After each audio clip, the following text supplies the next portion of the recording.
അപ്പോൾ ചോദ്യം ഇതാണ്, സത്യത്തിൽ ആൻഡമാൻ നിക്കോബാർ ദ്വീപ് സമൂഹവുമായി ഹിന്ദുത്വവാദി വി.ഡി. സവർക്കറിന് എന്തു ബന്ധമാണുള്ളത്? എങ്ങനെയാണ് സവർക്കർ ആൻഡമാൻ ഐക്കണായി മാറിയത്? ആൻഡമാന്റെ ഐക്കണായി മാറാൻ ഏറ്റവും യോഗ്യനായ ഒരാളിരിക്കെ എങ്ങനെയാണ് സവർക്കർ ആ സ്ഥാനത്ത് പ്രതിഷ്ഠിക്കപ്പെട്ടത്? ആയിരക്കണക്കിന് ധീരദേശാഭിമാനികൾ ജന്മദേശത്തിന്റെ സ്വാതന്ത്ര്യത്തിനായി പോരാടി നാടുകടത്തപ്പെട്ട ആൻഡമാനിലെ കാലാപാനി എന്ന കാരാഗ്രഹത്തിൽ സവർക്കറിനു മാത്രം എന്തിനാണ് സ്മാരകം? ബ്രിട്ടീഷ് ക്രൂരതയുടെ പ്രതീകമായ ആൻഡമാനിലെ സെല്ലുലാർ ജയിലിൽ ആയിരക്കണക്കിന് സ്വാതന്ത്ര്യ സമര സേനാനികളായിരുന്നു കൊടിയ പീഡനങ്ങൾക്കിരയായത്. കാലുകൾ ചങ്ങല കൊണ്ട് ബന്ധിച്ചും തടവുപുള്ളികളെ മാനസികമായും ശാരീരികമായും ഒറ്റപ്പെടുത്തി പീഡിപ്പിച്ച ഇടം. ബംഗാൾ വിപ്ലവകാരികൾ, പഞ്ചാബ് ഗദർ നേതാക്കൾ, തമിഴ് വിപ്ലവകാരികൾ, മഹാരാഷ്ട്രയിൽ നിന്നുള്ള സായുധ വിപ്ലവകാരികൾ, ഇവരെയൊക്കെ കൊണ്ട് ജയിൽ നിറഞ്ഞ പിറന്ന മണ്ണിന്റെ സ്വാതന്ത്ര്യത്തിനായുള്ള പോരാട്ടം. ബരീന്ദ്രകുമാർ ഘോഷിനെയും ഉല്ലാസ്കർ ദത്തിനെയും പോലുള്ള തീപ്പൊരി നേതാക്കൾ വർഷങ്ങളോളം യാതന തിന്ന് ജീവശവമായ കാലാപാനി. 1911 വി.ഡി. സവർക്കർ ഈ ജയിലിൽ എത്തുന്നതിന് മുൻപും ശേഷവും എത്രയോ സ്വാതന്ത്ര്യ സമര സേനാനികൾ ഈ കൽത്തുറുങ്കിൽ അടക്കപ്പെട്ടു. 1911 മുതൽ 1921 വരെയുള്ള ജയിൽവാസകാലത്ത് നിരവധി തവണ ബ്രിട്ടീഷുകാരോട് മാപ്പപേക്ഷിച്ച വി.ഡി. സവർക്കർക്ക് മാത്രമാണെന്നാൽ സെല്ലുലാർ ജയിലിൽ ഇന്ന് സ്മാരകമുള്ളത്. സവർക്കർ കിടന്ന ജയിൽ മാത്രമാണ് പ്രത്യേകമായി അടയാളപ്പെടുത്തപ്പെട്ടിരിക്കുന്നത്. 2002 അടൽ ബിഹാരി വാജ്പേയി സർക്കാരായിരുന്നു സവർക്കറിനെ ആൻഡമാൻ ഐക്കണാക്കാനുള്ള ആദ്യ പടിയെടുത്തത്. പോർട്ട് ബ്ലെയർ വിമാനത്താവളത്തിന്റെ പേര് വീർ സവർക്കർ ഇന്റർനാഷണൽ വിമാനത്താവളം എന്നാക്കി പുനർനാമകരണം ചെയ്തതും സെല്ലുലാർ ജയിലിൽ ഒരു ഫലകം സ്ഥാപിച്ചുമായിരുന്നു തുടക്കം.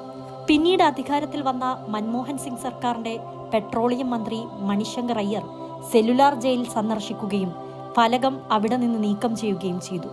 10 വർഷക്കാലം സവർക്കറിന്റെ പേരുകൊത്തിയ ഫലകം അവിടെ ഉണ്ടായില്ല.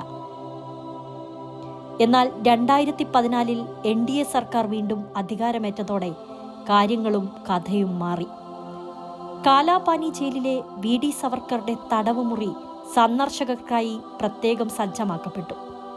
ജയിൽ വസ്ത്രവും ചങ്ങലയും അണിഞ്ഞ സവർക്കറിന്റെ ഒരു ചിത്രവും ജയിലിൽ ഉപയോഗിച്ചെന്ന് പറയപ്പെടുന്ന കമ്പിളിയും ഇരുമ്പുപാത്രവുമൊക്കെ മുറിയിൽ പ്രത്യക്ഷപ്പെട്ടു.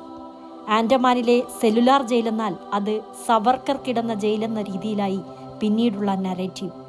വൈകാതെ സാമൂഹ്യ മാധ്യമങ്ങളിലെങ്ങും ഈ നറേറ്റീവ് നിറഞ്ഞു. സെല്ലുലാർ ജയിലിലെ ആ മുറി കാണാനായി വിനോദസഞ്ചാരികളെത്തി. വി.ഡി. സവർക്കറേക്കാൾ അധികം കാലം ഈ ജയിലിൽ കിടന്ന് നരകയാതന അനുഭവിച്ച് ജീവനോടെ ജന്മദേശത്തേക്ക് മടങ്ങാനാവാതെ പോയവരെയൊന്നും ഈ വിധം അവിടെ ആദരിച്ചു കണ്ടില്ല. അപ്പോൾ ചോദ്യം ഇതാണ്, ജന്മനാടിന്റെ സ്വാതന്ത്ര്യത്തിനായി പോരാടി യൗവനം മുഴുവൻ ഹോമിക്കപ്പെട്ട മനുഷ്യരെക്കാൾ പ്രാധാന്യം എന്തുകൊണ്ട് സവർക്കർക്ക്? പോർട്ട് ബ്ലെയർ വിമാനത്താവളത്തിനകത്ത് അർദ്ധകായ പ്രതിമയും പുറത്ത് പൂർണ്ണകായ പ്രതിമയും ഉൾപ്പെടെ ആൻഡമാന്റെ മുക്കിലും മൂലയിലും സ്മരിക്കപ്പെടാൻ മാത്രം സവർക്കർ എന്താണ് ചെയ്തത്?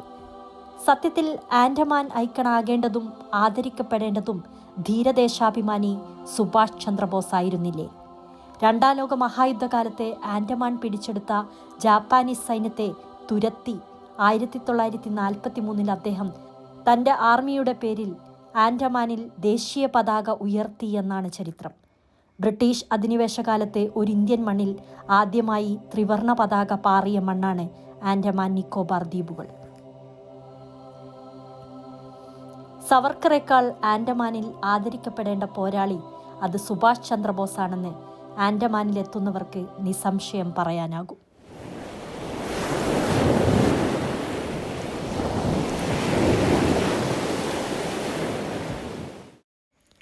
സ്വാതന്ത്ര്യ സമരം, ലോകമഹായുദ്ധം, കുടിയേറ്റ സമൂഹങ്ങൾ, ഇന്ത്യയിലെ മറ്റിടങ്ങളിൽ നിന്ന് വ്യത്യസ്തമായൊരു രാഷ്ട്രീയ സംസ്കാരവും. വർഗീയത പറഞ്ഞ് ഈ മണ്ണിൽ രാഷ്ട്രീയക്കാർ ചുവടുറപ്പിക്കുന്നതിനോട് ദ്വീപ് സമൂഹത്തിന്റെ ചെറുത്തുനിൽപ്പുണ്ട്. മെയിൻലാൻഡിലെ രാഷ്ട്രീയത്തിന് അയലൻഡിൽ അത്ര ചൂടില്ലെന്ന് തന്നെ പറയാം. കേന്ദ്രഭരണ പ്രദേശമായ ദ്വീപ് സമൂഹത്തിൽ ലോക്സഭാ തിരഞ്ഞെടുപ്പും തദ്ദേശ സ്വയംഭരണ തിരഞ്ഞെടുപ്പും മാത്രമാണ് നടക്കാറുള്ളത്. മറ്റു കേന്ദ്രഭരണ പ്രദേശങ്ങളിലേതുപോലെ നിയമസഭാ തിരഞ്ഞെടുപ്പില്ലാത്തതിനാൽ അധികാര രാഷ്ട്രീയം അത്ര സജീവമല്ല. മെയിൻലാൻഡിലെ വിവിധ സംസ്ഥാനങ്ങളിൽ നിന്ന് നാടുകടത്തപ്പെട്ട സ്വാതന്ത്ര്യ സമര സേനാനികളുടെ പിന്മുറക്കാരും കുടിയേറ്റക്കാരുമാണ് ഇവിടത്തെ ജനങ്ങൾ. ബംഗാളികൾ, തമിഴർ, മലയാളികൾ, തെലുഗർ, റാഞ്ചി ആദിവാസി സമൂഹം ഇവരൊക്കെയാണ് ആൻഡമാൻ നിക്കോബാർ ദ്വീപുകളിലെ ജനസമൂഹം. ഇന്ത്യയിലെ പല ഭാഗങ്ങളിലും ജാതിയും മതവും ചുറ്റിപ്പറ്റി രാഷ്ട്രീയം ചൂടുപിടിക്കുമ്പോൾ ആൻഡമാൻ വിവിധ ഇടങ്ങളിൽ നിന്നുള്ള കുടിയേറ്റക്കാർ ഒത്തൊരുമയോടെ കഴിയുന്ന സമൂഹമാണ്. വർഗീയ ധ്രുവീകരണം അത്രയ്ക്കങ്ങോട്ട് ഏശാറില്ല. പല ഭാഷാ സമൂഹങ്ങൾ ചേർന്ന് ജീവിക്കുന്നതിനാൽ മെയിൻലാൻഡ് ഐഡന്റിറ്റിയേക്കാൾ ഇവർക്ക് ആൻഡമാൻകാർ എന്ന ഐഡന്റിറ്റിയാണ് ഇഷ്ടം. ഞാൻ മലയാളി, നീ ബംഗാളി എന്നു പറയുന്നതിനേക്കാൾ ഞങ്ങൾ ആൻഡമാൻകാർ എന്നറിയപ്പെടാനാണ് ഇവർ ആഗ്രഹിക്കുന്നത്.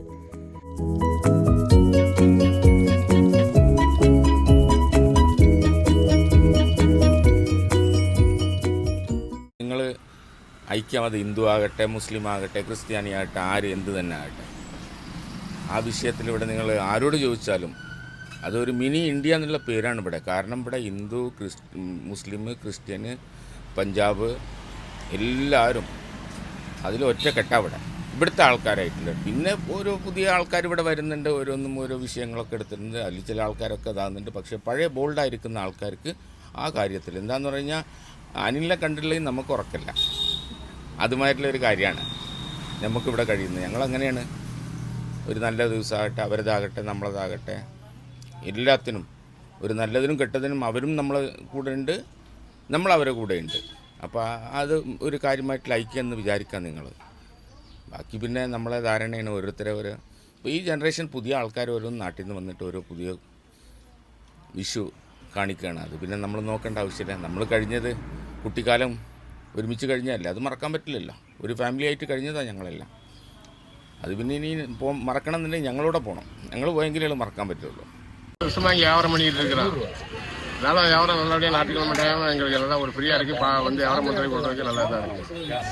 हम लोग तो 20 साल हो गया मैंने लड़का तो 12-13 साल हो गया, लड़की का 18-19 हो गया.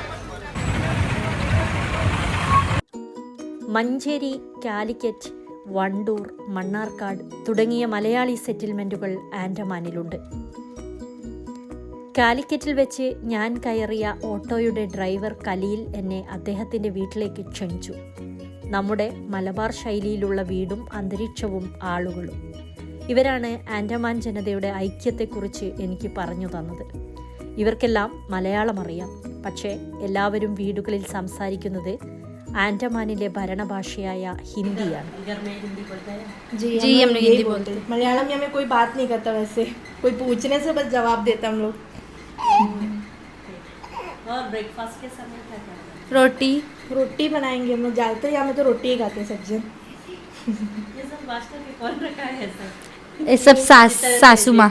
इम्मा को, हम लोग यहाँ का इम्मा को बहुत पसंद है ऐसा बर्तन रखना.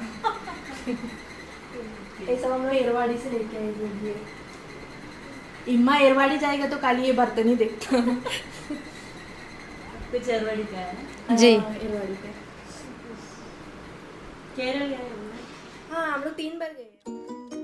അറിയപ്പെടുന്ന വ്യവസായ സംരംഭങ്ങളൊന്നും ആൻഡമാനിലില്ല. അവശ്യ സാധനങ്ങളെല്ലാം മെയിൻലാൻഡിൽ നിന്ന് വരണം. മത്സ്യബന്ധനവും ടൂറിസവും കവുങ്ങ് കൃഷിയും അടയ്ക്കാ സംഭരണവുമാണ് പ്രധാന വരുമാന മാർഗം. സുനാമിക്കു ശേഷം ദ്വീപിലെ മണ്ണിൻ്റെ ഫലപുഷ്ടി നഷ്ടപ്പെട്ടിട്ടുണ്ട്. മണ്ണിനോട് മല്ലിട്ടിട്ട് വലിയ പ്രയോജനമില്ലാതായി. വ്യാവസായിക അടിസ്ഥാനത്തിൽ അതുകൊണ്ടുതന്നെ കൃഷി അധികമില്ല.